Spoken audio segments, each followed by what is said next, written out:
హన్మకొండ జిల్లా సాయంపేట మండల కేంద్రంలోని రైతు వేదికలో వివిధ గ్రామాలకు చెందిన మొత్తం 19 మంది సీఎంఆర్ఎఫ్ లబ్ధిదారులకు 4,98,000 రూపాయల విలువైన చెక్కులను భూపాలపల్లి నియోజకవర్గ ఎమ్మెల్యే గండ్రా సత్యనారాయణరావు అందజేశారు.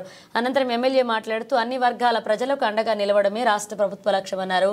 పేద ప్రజలను ఆర్థికంగా ఆదుకునేందుకు ప్రజాప్రభుత్వం అనేక సంక్షేమ పథకాలు అమలు చేయడం జరుగుతుందని ఎమ్మెల్యే గుర్తు చేశారు. మానవతా దృక్పథంతో సీఎం రేవంత్ రెడ్డి దరఖాస్తు చేసుకున్న ప్రతి ఒక్కరికి ఆర్థిక సహాయాన్ని మంజూరు చేస్తున్నట్లుగా పేర్కొన్నారు. అనంతరం మండలంలోని పలువురు రైతులు వ్యవసాయ శాఖ ఆధ్వర్యంలో ఉచిత వరి విత్తనాల బ్యాగులను ఎమ్మెల్యే అందజేశారు.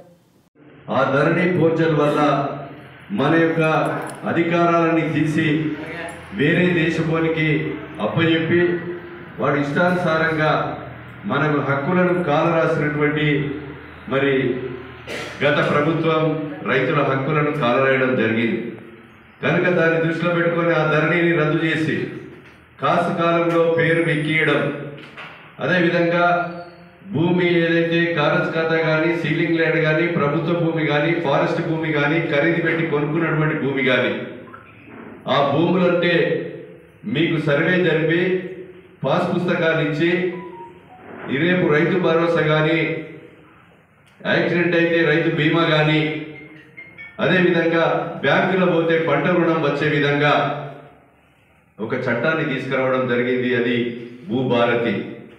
ఆ చట్టము తహసీల్దార్కు ఆర్డీఓలకే అధికారం ఉండే విధంగా, ఇంతకుముందు కలెక్టర్ యొక్క తంబు పెడితే ఓపెన్ అయ్యేది. గతంలో మాదిరిగా మనం భూమి దున్నుకుంటున్నాం, భూమిని నమ్ముకుంటున్నాం, మన బుక్కులేక అనేక అవస్థలు పడ్డాం. అలాంటి ఈరోజు అధికారాలను తహసీల్దార్లకే ఆర్డీఓ